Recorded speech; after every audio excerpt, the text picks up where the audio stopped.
Welcome to the war on the First Amendment. As you may have heard, in fact, there's an actual plan and a strategy to sort of eliminate First Amendment liberties and freedom of speech in this country. It's being done both through judicial rogue actions, but also being threatened by Supreme Court justices. What does that mean? What does that entail? That entails things like Supreme Court Justice Clarence Thomas saying that the famous New York Times versus Sullivan case should be scrapped, and that in fact no longer should the ordinary person be protected, or any member of the independent press be protected from questioning even public figures. Additionally to that, you have judges like the judge in the Roger Stone case make the determination that Roger Stone cannot even defend himself in his own criminal case against even libels and defamation. So you have, and all of it is built on a system, a legal system, a political system, a social, cultural media system that is designed to get you to feel self-defeated. If they can get Roger Stone silenced, if they can have a Supreme Court justice say you no longer have the freedom of speech in the independent press to challenge any major public figure, then the ordinary person will feel powerless, will feel weak. And they create this and they sort of enable it by the way in which they have even hiring practices at major media institutions. So you have social and cultural and media control using the political and legal system to suppress and oppress speech through censorship and shame campaigns that are enabling big tech, Google, YouTube, Facebook, Twitter, others, to do things like completely remove Raheem Kassam from his Facebook presence, the former Breitbart London editor, to silence Tommy Robinson right on the eve of the BBC doing a defamation hit piece against him, being able to completely silence Roger Stone so that if he even says a word in his own defense, he goes to prison. Not only that, he was silenced from saying two words, Robert Mueller. Why is that? Why is it Roger Stone can't talk about Robert Mueller outside of the context of his own case? Why? Because the judge decided just to violate the rights, because there is a war on the First Amendment in the United States. Not just a war on your constitutional liberties in other contexts, not just an attempt to strip the Second Amendment rights that has been explicitly and expressly stated, but an intentional effort to make and remove the First Amendment from your protection. So you have Justice Clarence Thomas calls for reconsideration of landmark case. And what was that landmark case? What was that case about? So what happened was there was people were using and doing political advertising in the New York Times calling for civil rights protests back in the segregation era South. That's what led to New York Times versus Sullivan. The case really wasn't about the New York Times. It was because the New York Times simply printed a political ad that ordinary people put together. And so the question was, could these people use the New York Times, use the media, use the press to get out their ideas to protect civil rights and civil liberties? Well, what happened was they sued in the South, got a crazy judgment that today would be worth millions and millions of dollars, that would have completely silenced and suppressed the ability of the civil rights movement to speak on its own behalf in the press, to use the press to reach out. So that was the foundational case that the Supreme Court is now talking about getting rid of, talking about eliminating, talking about ending. It was a case of ordinary people using the press, using their access to the press to share civil rights ideas and ideals for engagement and activism in Alabama during the segregation era South. And then it was a corrupted Alabama judicial system, a judicial system that illegally and unconstitutionally denied and deprived people of their rights to participate in the jury, of their rights to participate also in grand juries and rights to vote and rights to even sit at the sit at the counter table at the diner. But it was particularly pernicious in the legal system. So they were able to sue the people who simply brought this claim, put the advertising with the New York Times, add the New York Times as a party, and get an absurd judgment that was meant to deter, scare, and terrify people from exposing the truth through the public press and through your exercise of the freedom of speech. If you exercised your speech, you would be bankrupt. Just like with Roger Stone, if you exercise your speech, you go to prison. These messages are coming out for a reason. These messages are coming out for a purpose. And they have a common pattern, a common scheme, a common system, a common mechanism, and that is to eliminate your First Amendment freedom. The goal isn't to eliminate the First Amendment freedom of the establishment press, of the most powerful press. Because again, the New York Times versus Sullivan case was about some ordinary people putting an ad in the New York Times, not about the reporting of the New York Times. New York Times versus Sullivan was about ordinary people's ability to access the press, ordinary people's ability to challenge the system, ordinary people's ability to express themselves and use the press to do so. So this censorship campaign corresponds and correlates to what happened in the Roger Stone case, what's happening in big tech, what's happening in China, what's happening in other countries where this model is being employed and utilized on a routine basis, where defamation is actually lawfare. So ordinary people can now be sued for defamation. The independent press can now be sued for defamation if this legal standard goes forward without being protected in the way the big institutional press is protected. And so that's what's happening, a discriminatory double standard system whereby your First Amendment rights are gone. And the only people who have First Amendment rights are the establishment institutional press. You, the ordinary person, don't have freedom of speech, freedom of the press, freedom of communication, freedom of expression, freedom of public participation, or if you do, you can either go bankrupt, like would have happened in Sullivan, or you go to prison, like what's been threatened in Roger Stone. Up next, we'll talk about the Roger Stone case in the context of the First Amendment and how this is part of an ongoing pattern, ongoing campaign to deny and deprive people of their First Amendment rights and to effectively eliminate the First Amendment for ordinary people and the independent press in America.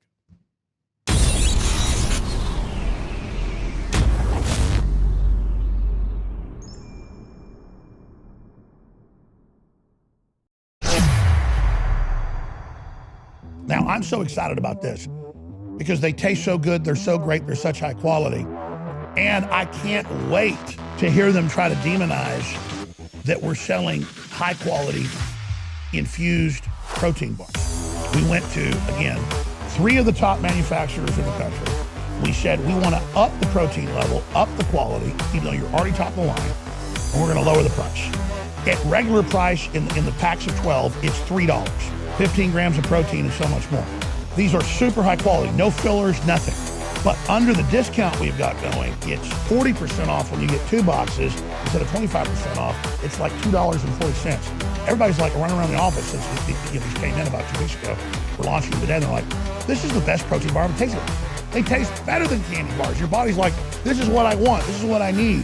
This is how you fund the InfoWar. Instead of going and paying more for bars that aren't even as good in many cases, at Whole Foods or wherever, you get the highest quality, you get a discount, and you fund the resistance. It's a total 360 win. InfoWarsLife.com, InfoWarsStore.com. We did focus groups for the first time ever. I mean, this is what everybody said was their favorite. Tastes great, super healthy, super amazing.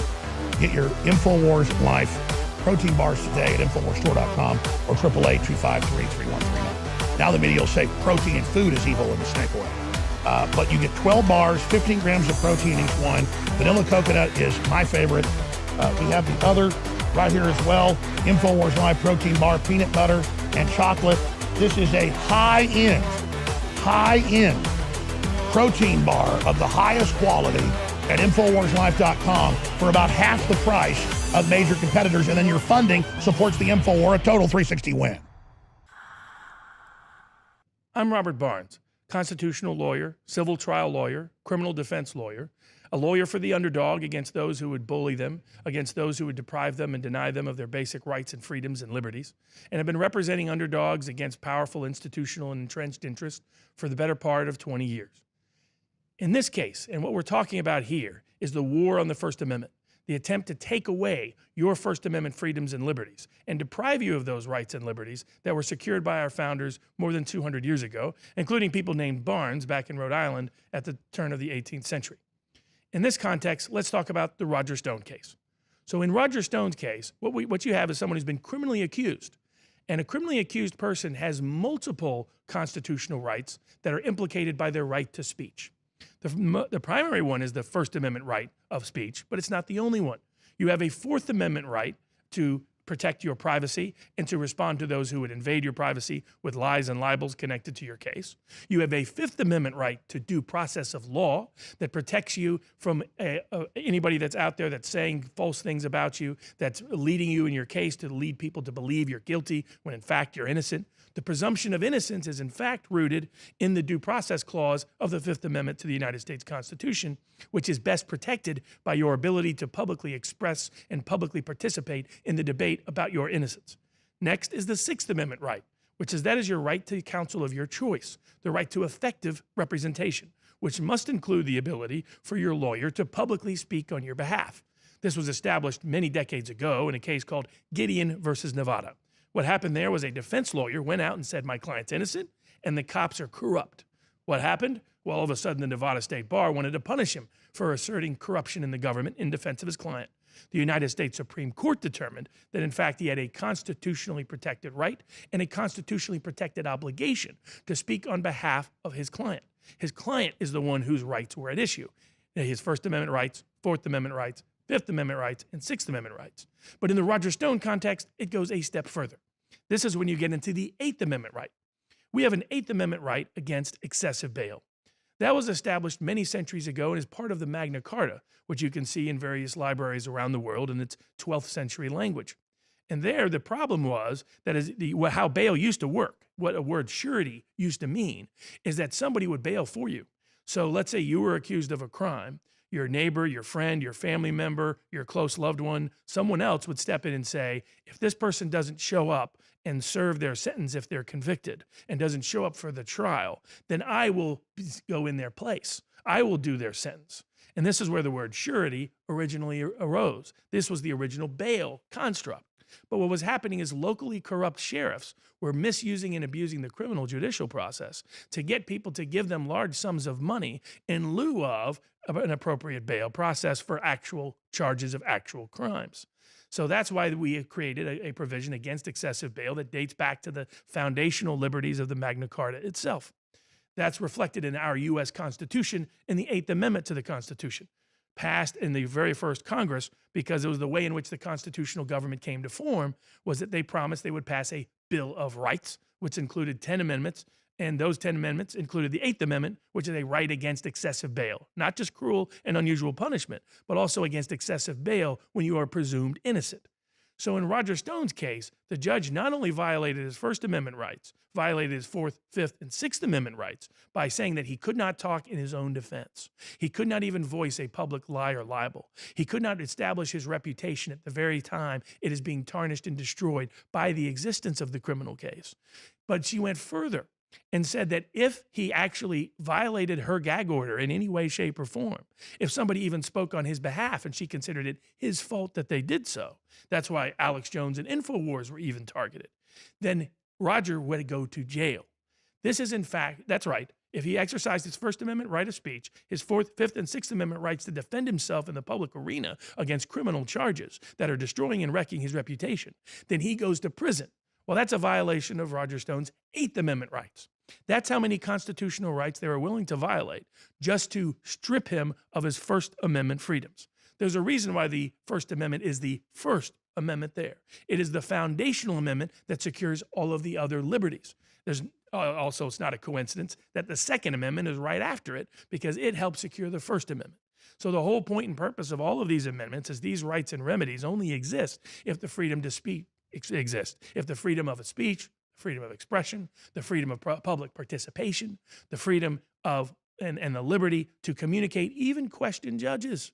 One of the things that the judge raised in the case is she implied that there's something inherently bad about questioning a federal judge in a criminal case that is a high-profile political matter. Well, who's going to expose judicial corruption if lawyers aren't the ones who do so? If the people participating in the case are allowed to even talk about it? Yet that is in fact what the judge did. The judge said that Roger and his lawyers are effectively banned and prohibited from talking about the judge. Even if the judge was appointed in a highly peculiar manner, even if the judge came to preside over the case in a highly unusual manner, even if the judge is issuing rulings that blatantly violate rights that have never been issued before in the history of our legal jurisprudence. Judge Jackson's order against Roger Stone is an order without legal precedence and an order without legal justification. we need lawyers and advocates and participants saying precisely that. Because if judges can remove and revoke a person's First Amendment rights, a person's First Amendment liberties, then no one is safe, because they will continue to do so and create law cases for the sole and whole excuse to try to silence and shut up individuals from speaking publicly. Much as the libel cases that have been brought against Alex Jones and InfoWars appear to be intended by various political and media actors to silence Alex Jones, to censor Alex Jones, to censor and shame the very independent media and press that helped elect the revolutionary presidency of Donald Trump. This is part of a broader pattern. So when you see a Supreme Court justice saying, let's take away the First Amendment, when you see a criminal defendant not allowed to defend himself in the public arena like Roger Stone, and when you see Alex Jones and InfoWars being targeted by lawsuits meant to silence and shame and censor them, then you understand it's part of a coordinated strategy to end the First Amendment for your rights and liberties in America. Up next, we'll discuss what's happening and how they're trying to induce a mindset of defeat, trying to get people to recognize or fear their own ability to express themselves. As was established long ago, the best form of censorship is self-censorship. So how do you get people to not speak up for themselves? How do you get people to not participate and not support those who are bringing independent, dissident voices into the public arena? That next.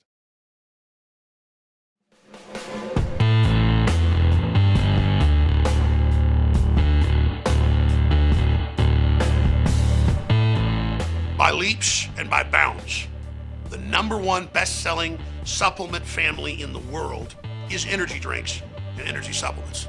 But they are riddled with dyes and toxins and synthetic caffeines and other chemicals that sure get you a quick boost, but burn out in just a few hours and have terrible side effects. We have developed, hands down from our research, the most powerful, healthy energy drink, pre-workout and beyond system in the world. There's nothing else like it. You must experience it. It is a total game changer, and it comes in easy to use packets to mix in with fruit juice or water, whatever you'd like. Warning though, it's very, very strong. It lasts up to 10 hours, so take a half packet the first time you take it, because Turbo Force is named Turbo Force because it will take you into overdrive. Turbo Force at InfoWarsLife.com. How do you get people to not protect their own rights? The best form of censorship the state has realized for a long time is self-censorship. So go back to an era in the plantation South where you're a plantation owner and there's only 4 or 5 of you and there's hundreds or even thousands of slaves out in the field. How do you get them to not resist? How do you get them to not assert and seize their own liberty in the way those on the Amistad ship did that led to the famous Supreme Court case of 1840 saying born free, always free?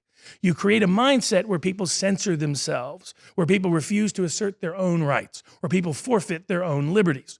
Look at, for example, by contrast, what happens when the institutional corrupt actors in the Spygate scandal do something bad and get caught doing something bad. They have the whole system to come to their defense. A guy like Andrew McCabe asked for people to participate in raising funds for him, and he raises nearly $1 million in a single night. How is that happening? Because those are people asserting their particular version of a reality, but they're willing to protect their political group, whereas the goal is to get those people who are outside the system, against the system, to not speak on their own behalf, to not advocate on their own behalf, to forfeit their own liberties. That is the ultimate game of censorship, is self-censorship. Indeed, our entire prison system is built on a panopticon model that is entirely designed to get prisoners to not express themselves, because how? To think they're always being watched. If you're always being watched, then you're afraid to express yourself, afraid to be yourself. That is where the war on the First Amendment and big tech collide and collude, and the only real collusion that's occurring. What's happening is to get you, the ordinary person, to believe you can't express yourself, you can't be supporting someone that you like, you can't choose your own views, you can't choose your own news, you have to go with what they tell you. Why and how? Because if you don't, maybe something bad will happen to you. Because don't worry, the Google is sitting there in your home or your phone or the Nest or the rest, and it's listening to you all the time. Your computer is watching you. Your phone is listening in at any given moment. The goal is to censor, shame, and control your speech and idea. And the second part of that is to get you to feel defeated. In other words, how do you get people to feel that they can't participate, to feel that they can't succeed? They try to induce a mindset, that plantation mindset, to where you think you can't be part of something different. You can't change things. You better not support someone like Alex Jones or InfoWars or other people, because if you do, something bad will happen. So they get you to forfeit your own liberties. They get you to forfeit your own rights, because they know one guy standing in front of a tank, like is made famous in China, can change the world. They know you as part of the InfoWars community help change the world. They need you to not help change the world. They need you to stop trying to change the world. They need to induce you and seduce you into thinking, oh, geez, I can't do it. I can't make a difference. So that I'm ultimately an underclass, a permanent underclass with no power, with no liberties, completely dependent upon the state for my protection. That is, in fact, the whole logic and part of various liberal strategies and ideologies, is to have a victim mindset and mentality so that people don't recognize their own power, don't recognize their own liberty, don't recognize their own freedom. In the end, the First Amendment right of speech, the First Amendment right of expression, doesn't mean anything if you don't express it and don't support those who do express it. What is an independent press without your participation and support of it? What is independent speech if you aren't a person out there making that independent speech and supporting those who do? That is why the goal is to suppress the First Amendment, in part through law, by getting the Supreme Court to change the law, as Justice Thomas and other justices have now suggested.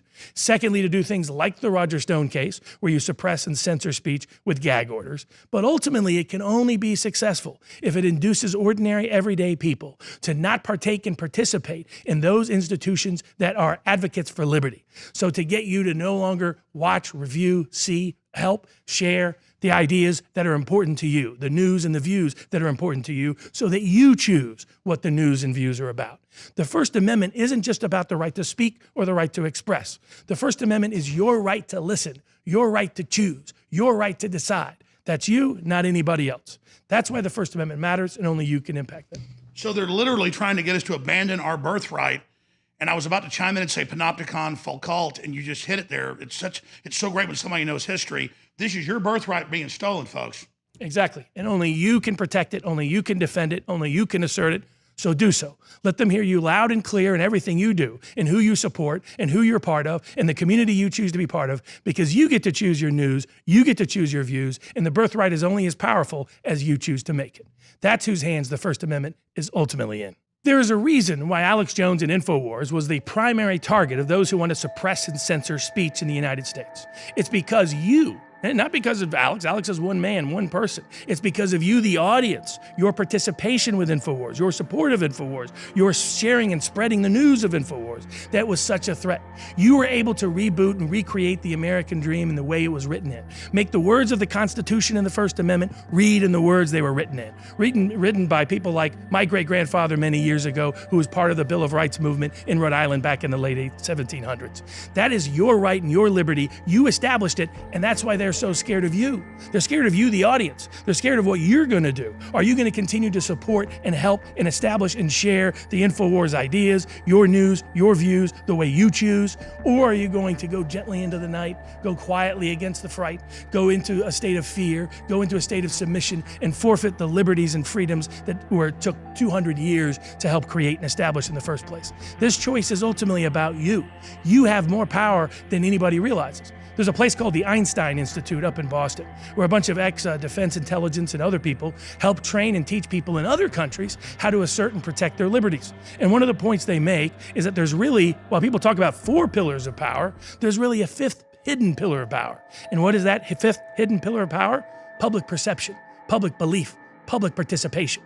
It's the ordinary person who really has the power. That one guy can stand in front of the tank in China and revolutionize the world in such an emotive effect because it recognizes that that tank and all that army doesn't have nearly as much power as the ordinary person asserting theirs. They can't get you to do something unless they coerce or control the way you think about it. That's why they feel so threatened by you, the audience, with Alex Jones and InfoWars. That's why there's the lawfare against them. That's why there's this coordinated strategy in both the public space, the legal space, even Hollywood. You have of Hollywood writing long one-season scripts designed to defame and libel who Alex Jones is. Why? Because they're scared of you. They're scared of your power to make a difference, your power to change the world, because you already have proven you can, you already proven you have. So continue to be involved, continue to express yourself, continue to support those causes, those places, those people who give your right to expression, your right to choose your news and your views, because that is your power. The First Amendment sits solely in your hands. What happens to it is up to you. This is Robert Barnes for InfoWars, sitting in for Alex Jones. We'll be right back, continuing to lead the second American revolution that protects your rights and your liberties, which ultimately sits in your hands.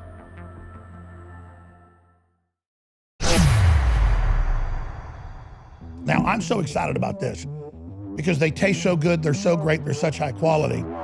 And I can't wait to hear them try to demonize that we're selling high quality infused protein bars. We went to, again, 3 of the top manufacturers in the country. We said we want to up the protein level, up the quality, even though you're already top of the line, and we're going to lower the price. At regular price in the packs of 12, it's $3. 15 grams of protein and so much more. These are super high quality, no fillers, nothing. But under the discount we've got going, it's 40% off when you get 2 boxes instead of 25% off. It's like $2.40. Everybody's like running around the office since these came in about 2 weeks ago. We're launching them today, and they're like, this is the best protein bar I've ever tasted. They taste better than candy bars. Your body's like, this is what I want. This is what I need. This is how you fund the InfoWar. Instead of going and paying more for bars that aren't even as good in many cases, at Whole Foods or wherever, you get the highest quality, you get a discount, and you fund the resistance. It's a total 360 win. InfoWarsLife.com, InfoWarsStore.com. We did focus groups for the first time ever. I mean, this is what everybody said was their favorite. Tastes great, super healthy, super amazing.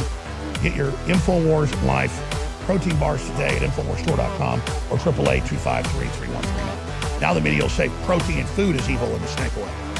But you get 12 bars, 15 grams of protein each one. Vanilla coconut is my favorite.